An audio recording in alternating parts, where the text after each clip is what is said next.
The lights were bright and the studio crowd buzzed with laughter as the Jimmy Kimmel Live theme music faded. But something felt different tonight. The clapping died faster than usual when Karoline Levitt walked onto the stage. Her stride was sharp, her expression unreadable. She didn't stop to hug Jimmy, didn't offer a wave to the cheering crowd. Instead, she took her seat firmly, placing a black leather folder on the desk between them. Jimmy, dressed in his usual dark suit, leaned forward with a rehearsed smile. Karoline Levitt, ladies and gentlemen, you've caused quite a stir on the Hill lately, keeping Fox News on their toes. The audience chuckled, but Karoline didn't. Her voice was steady and cold. And you're keeping your employees off health care for the sake of ratings? The room fell still. The smile slipped from Jimmy's face like a curtain dropping. He blinked, unsure if she was serious. The studio audience was silent now, unsure whether to laugh or gasp. Jimmy tried to recover. That's a strong opening line. Karoline leaned in, calmly flipping open the folder.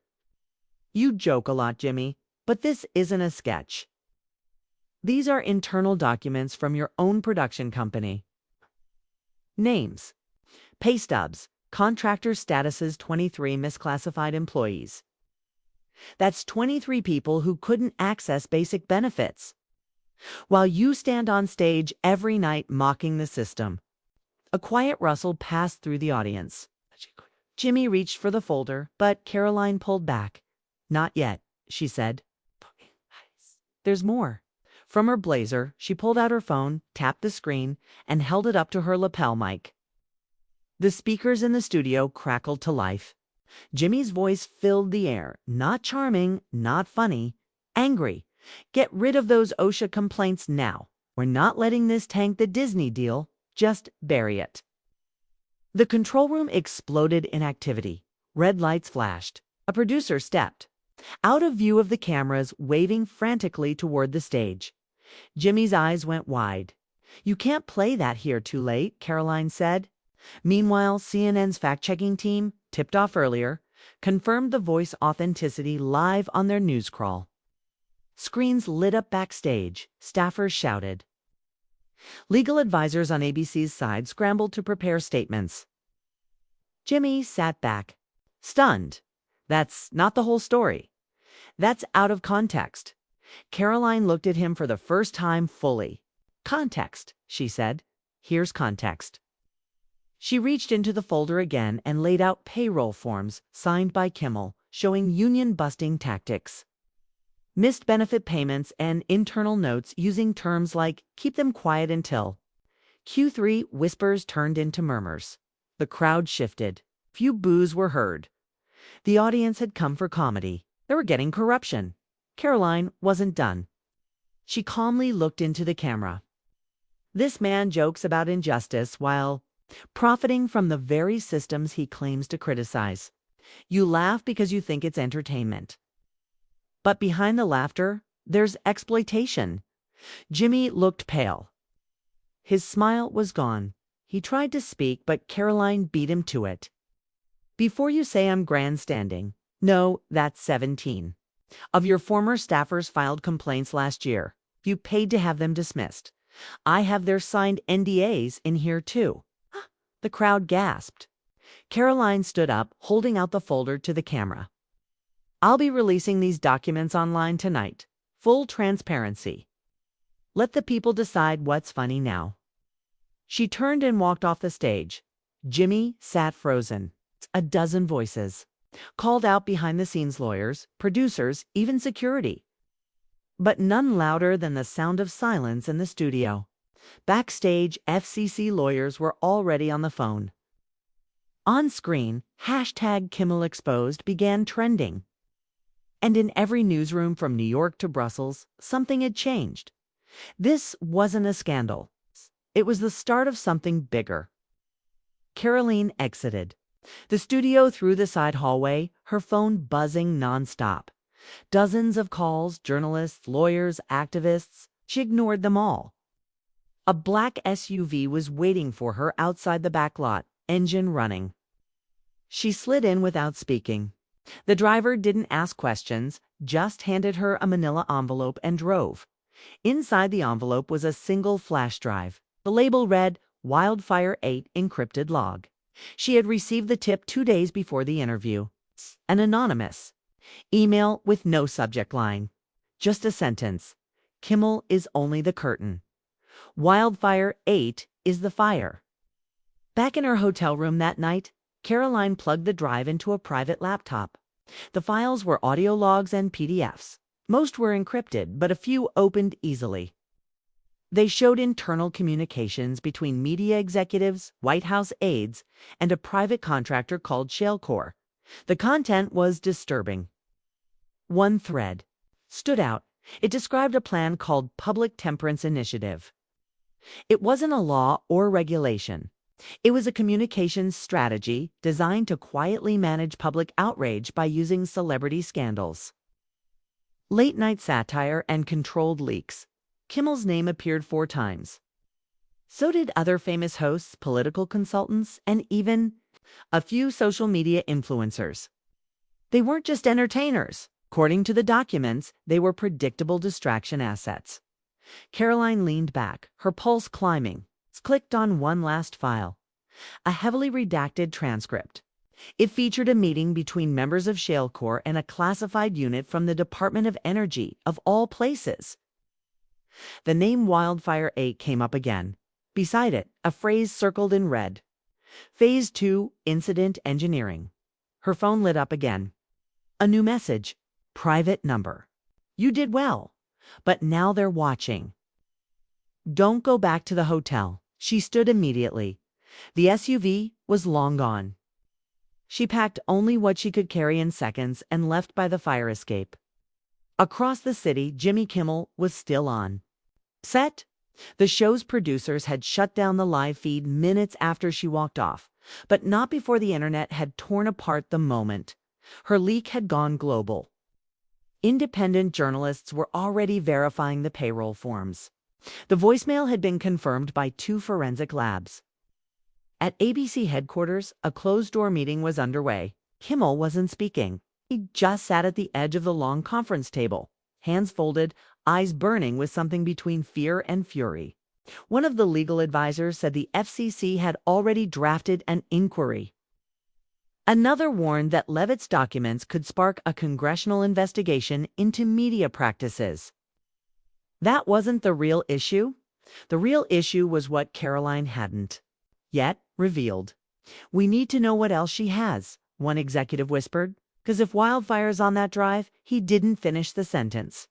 At 2:17 a.m., quiet request was made to a private cybersecurity contractor known only by its code name, Lantern 9.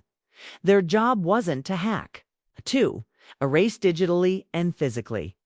Karoline, meanwhile, had reached a safe house 30 miles outside the city.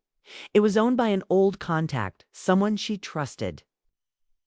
Former NSA. He examined the flash drive in silence, then looked up. Do you know what you just walked into? She nodded. Not completely, but enough. He sighed, leaned forward and pulled out a small black device. Then listen closely. Wildfire 8 is real.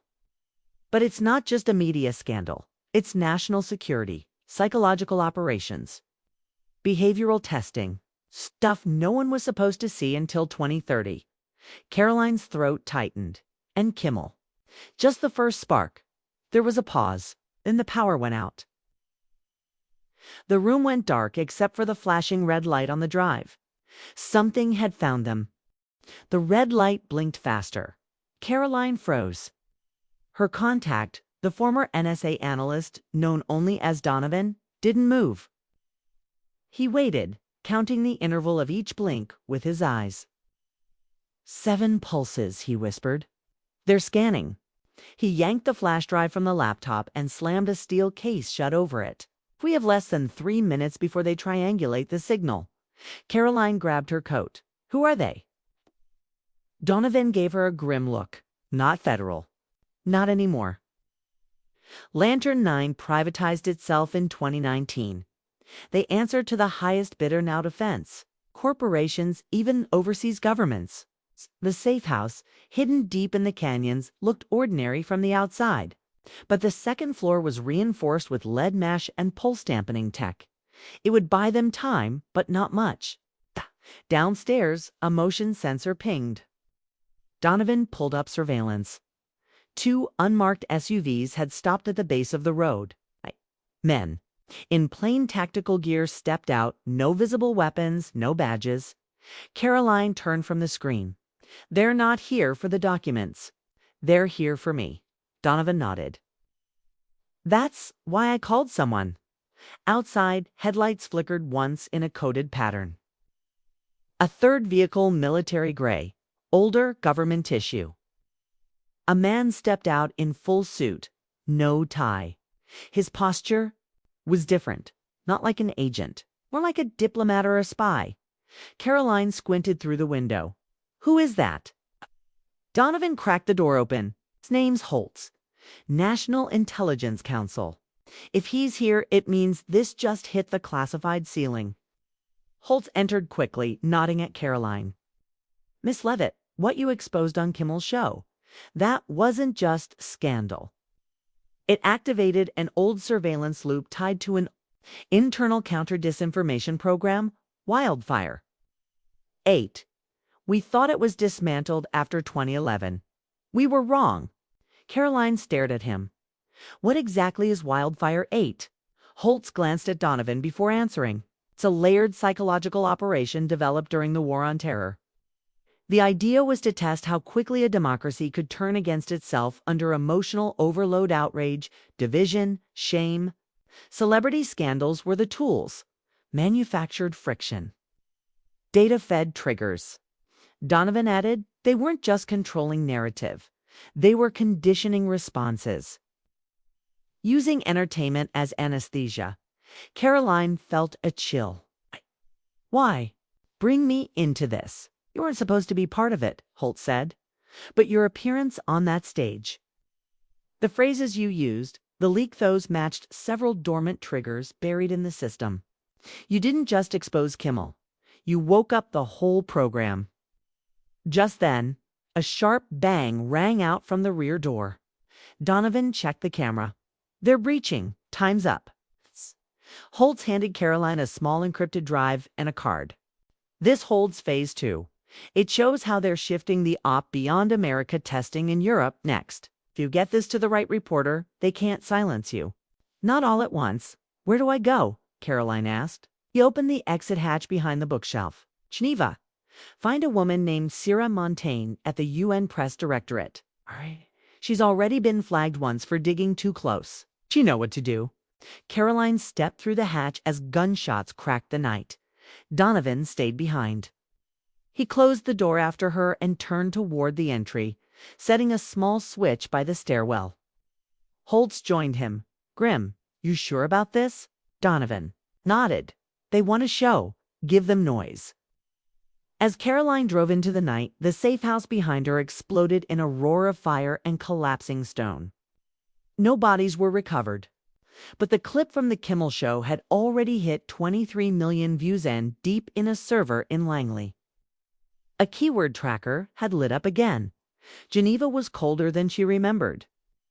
Karoline stepped off the train in a borrowed coat and sunglasses. Her ID replaced, her phone dumped in a Swiss river 3 hours earlier. She walked past tourists and bankers, clutching the encrypted drive in her inner pocket like it was a beating heart. The United Nations building loomed in the distance, glass flags and silence. She wasn't here for meetings. She was here for one person, Montaigne. Karoline had never met her, only knew her by Holtz's cryptic warning, "If she's alive, she'll be wearing red. Always." She waited outside the Press Wing Cafe for nearly 2 hours. Then she saw her short, determined steps. Red coat, white badge swinging from her lanyard. She wasn't just a journalist, she was a survivor, the kind who had already paid a price for truth. Karoline stood and walked to her without hesitation. "Sierra Montaigne." The woman paused mid-step, scanning her face. "You're late. Come with me." No introduction, no small talk. Sarah led her past a locked service hallway and into a soundproof briefing room under the floor of the press. Center, no cameras, no windows. Holtz told me to trust you, Karoline said. Sarah scoffed. Then Holtz is still a romantic. Karoline handed her the encrypted drive. Sarah plugged it into a hardened laptop, bypassing 4 security shells in under 10 seconds. She didn't flinch when the files appeared labeled by old CIA codecs, W8 Alpha, W8 Eurostrike. Black room, she read silently, then looked up. You understand what this means? Karoline nodded. They've been using celebrity media to test mass behavioral manipulation. They needed cultural influence to destabilize democratic trust. Now they're expanding it beyond the U.S., Sarah added, and tying it to refugee policies, election debates, even climate treaties. They're weaponizing division at the global scale. Then her fingers froze over one file. w8.stratos/beta.txt. She opened it. The text wasn't long, just 2 lines. Primary disruption node. Maintain, contain, or silence before October. 7. Sarah sat back slowly. Her voice barely a whisper. I was part of their test run. Karoline looked at her, stunned. They planned to erase you. No, Sarah said, eyes haunted. They already tried. 3 years ago, Nairobi. I survived because I changed. My name? They never expected me to stay in the open. But now, ... Before she could finish, the emergency lights flickered. Sarah's laptop screen flashed a red firewall breach. Someone was trying to access the room's feed from the inside. They're here, she said. Karoline reached for the laptop, yanking out the drive. No time, Sarah whispered. There's a back stairwell behind the panel. You'll have 6 minutes before security starts looking for you. Go to the address on the card Holtz gave you. Karoline stared at her. What about you? Sarah smiled faintly. I already vanished once. I know how to do it again. As Karoline slipped out the back, she heard the heavy steps of 3 men entering the main press floor. Sarah, casually, walked out to meet them, laptop in hand. From a distance, it looked like she was just filing a story. But Karoline didn't look back. Down a side alley, a man stood near a black Audi, holding a phone with an old State Department tag. He nodded. You have the drive, he asked. Yes, Karoline said. He opened the back seat. Then we're going to Brussels. They just activated a second phase. And you're now the face of the leak. Who are you? Special projects. Used to be state. Now, let's just say we don't wear name tags anymore. As they drove, her photo flashed on a screen. Inside the car, framed under a breaking headline, Us whistleblower linked to media. Destabilization Op UN Press confirms data validity. Karoline leaned back. She had been a guest on a late-night comedy show. Now she was at the center of the most classified media warfare program the world had never known. And they were just getting started. The black Audi rolled through Brussels under a cold, gray sky. Karoline hadn't said much in the last hour. Her phone was gone. Her name erased. And the man driving the one who called himself Special Projects had only spoken once. To tell her they weren't headed to a safe house. They were headed into a trap. He finally pulled over on a quiet street 2 blocks from the U.S. Embassy. They'll be expecting a leak attempt, he said. But not you. Not like this. She frowned. Said I'm the face of the leak. Now, he nodded. Because they need a villain or a martyr. Depending on how it plays, the files you gave Montani. It's already validated by 5 global outlets. EU Commission is demanding hearings. IMF has frozen 3 defense-adjacent media subsidies pending review. And Washington, well, Washington's pretending you don't exist. Karoline looked out the window. So, what's the plan? He passed her a thin black folder. Inside, a floor plan, a diplomatic ID with her face, but a different name. And a tool line directive. Room 314, untraced route outside. FedNet firewall. Insert device pendant. Download Project Glasswell. Karoline blinked. Glasswell. He smiled faintly. The next tier. You exposed gray circuit. Glasswell is deeper. It's how they steered the narratives in advance. She looked up, dread forming. This isn't just about fake stories, is it? No, he said. It's about pre-programming emotional responses across populations. Not lies, not even propaganda.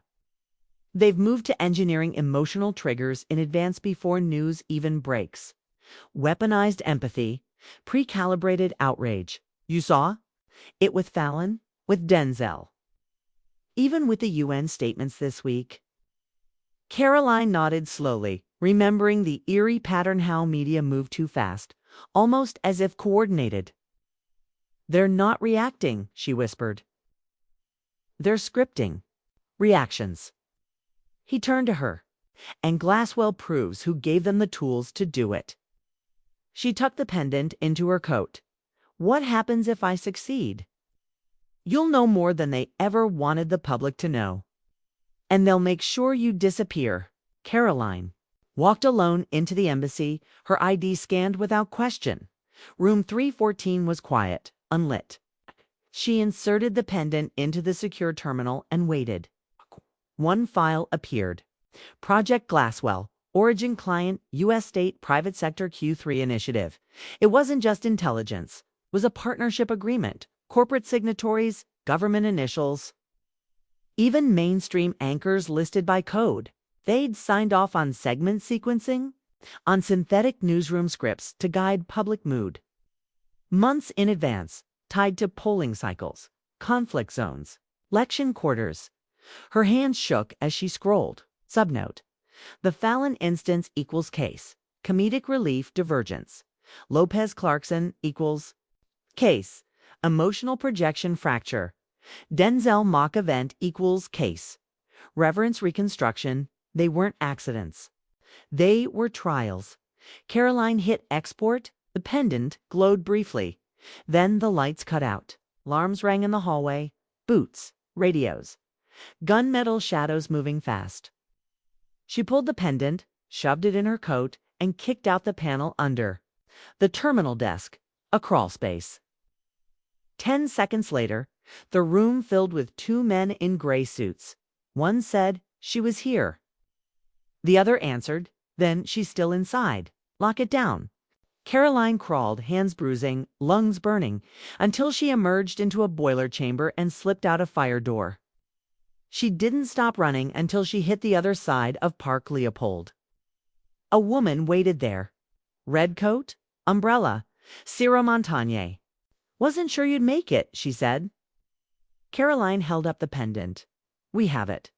Sarah took it and passed her a burner phone. "Then say goodbye to Karoline Levitt. From this point, you're not just a political target. If you're a variable they can't control, they'll label you anything they need. Too extremist, spy, traitor, because truth wasn't the threat.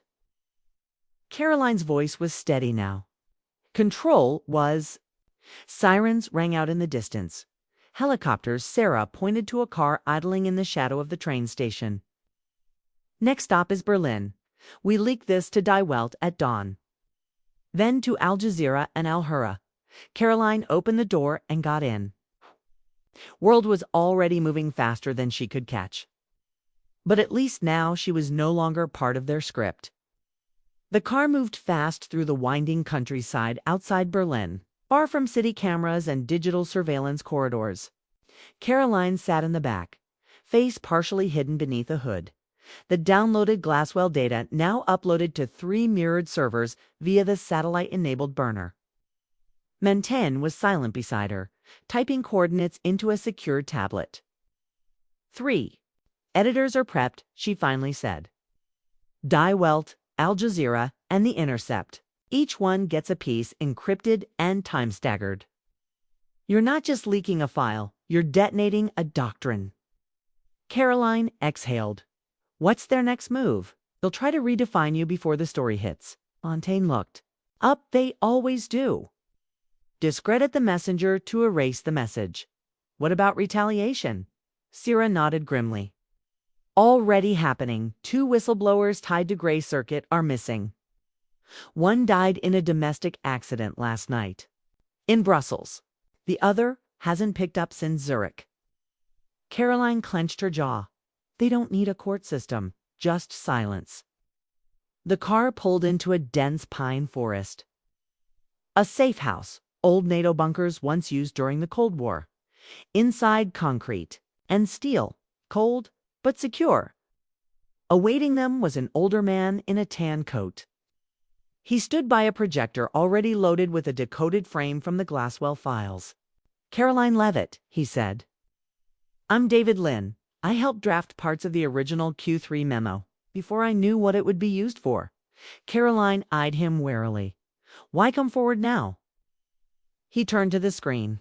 Because when a system becomes capable of simulating public emotion before truth even emerges, we don't live in a democracy anymore. We live in a managed simulation of one. He advanced the slide. On it, a 3-tier pyramid labeled emotional infrastructure. Deployment, underneath names of political campaigns. News outlets, even education boards. Karoline stared. They fed it into schools. Emotion first, context later, Lynn said. Teach the brain to feel, not to think. Then when the real event comes, war, protest, scandal, the reaction is already shaped. Mantonet paced slowly. They call it narrative scaffolding. You felt it with Fallon, with Lopez. Even with Denzel's silence, the public isn't watching a story unfold. They're watching the conclusion they were preloaded to accept. Karoline stepped forward. And we just exposed it all. Not yet, Lynn said quietly. You've cracked it open, but to break it, you need to prove how high it goes. The final node. Mantain pulled up a time-stamped memo from the server. Glasswell Priority Link Washington Intelligence Exchange. A direct feed to a protected State Department server, Lynn added. They didn't just run operations abroad. They tested Glasswell inside the USN media scandals, on-campus confrontations. Even within primetime debates, every shift in public anger is measured and adjusted in real time. Karoline looked at him. How do we shut it down? A new voice echoed from the stairwell. You don't. All 3 turned sharply. A tall man in a dark sweater descended slowly, hands up. No visible weapon. I'm not here to stop you, he said. I'm here to help you broadcast it. Karoline moved closer. Name, he smiled. My file said Agent King, but you can call me what the NSA used internally, the janitor. I cleaned Glasswell's mess when it leaked into civilian programs, but I kept the receipts. Past Karoline, a small metal case. Inside was a chip drive labeled G-Trace Master Log Feed US UK Europe every activation, he said. Every public trigger, every planted story. Lynn's voice trembled slightly. This would collapse half the information ecosystem. Janitor nodded. Yes, and it will cause chaos. But better chaos than a lie no one can question. Whispered this, ... This will burn institutions, governments. Good, Karoline said. Let them burn. Then we rebuild. Outside, a drone passed overhead military issue, low and silent. Mantegna's eyes widened. They found us. The safe house plunged into shadows as the lights cut. A shrill alarm echoed from the hall. Janitor looked at Karoline. Get to? The radio tower. You can upload G-Trace straight into the emergency media stream live. It'll override 3 national systems. Karoline grabbed the drive, her heart pounding. What if they stop me? He smiled faintly. Then say something. They can't script. Be human. Be unscripted. She ran. Behind her, the war to control truth had just gone from secret to live broadcast. The tower was older than she expected, rusted steel bones, a forgotten Cold War relic on a ridge outside Dresden. Karoline sprinted up the final hill, boots crunching over frosted gravel, breath visible in the cold morning air. In her hand, the G-Trace master chip pulsed like a fuse. Sierra Montaigne's voice crackled in her earpiece. 2 minutes until uplink window. After that, the satellite shifts to North Africa. You miss it, we're blacked out. Karoline reached the outer fence. It was cut cleanly. Someone had come ahead.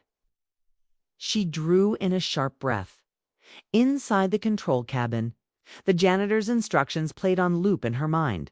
Plug it into the primary uplink port. Ignore the failsafes, override the delay buffer. Hit execute. But when she entered, someone was already inside.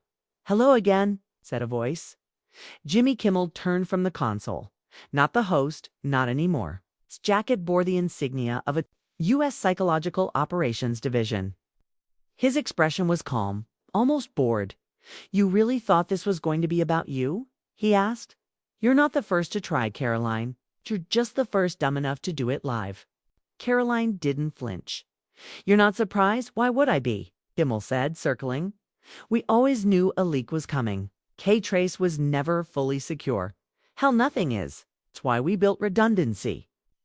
He gestured to the wall screens displayed the emergency feeds she was about to hijack. "You think you're going to tell the public about Glasswell and they'll believe it? About media coordination, narrative conditioning. Do you know how easy it is to call you a fascist, a lunatic, a fame-hungry fraud?" Karoline stepped forward. "Do it then. If I'm just noise, why are you here?" He smiled. "Because I wanted to see the look in your eyes when you realize it won't matter. Even if you show them everything, they'll forget by morning. Or worse, they'll laugh." Karoline moved fast. She shoved him back with her shoulder and ran to the panel. The uplink drive clicked into place. 30 seconds, Mantegna said. In her ear, Kimmel grabbed her arm. "Don't be naive, Karoline. We didn't build this system to control people. We built it because they wanted it. Comfort, simplicity, enemies to hate, heroes to worship. You break the illusion and they will turn on you, not me." Karoline looked at him. "I'm counting on it." She hit execute. The room lit up with red. Across 3 continents. Primary emergency broadcast protocols triggered simultaneously. In Los Angeles, a news anchor cut off mid-sentence. In London, a documentary blacked out.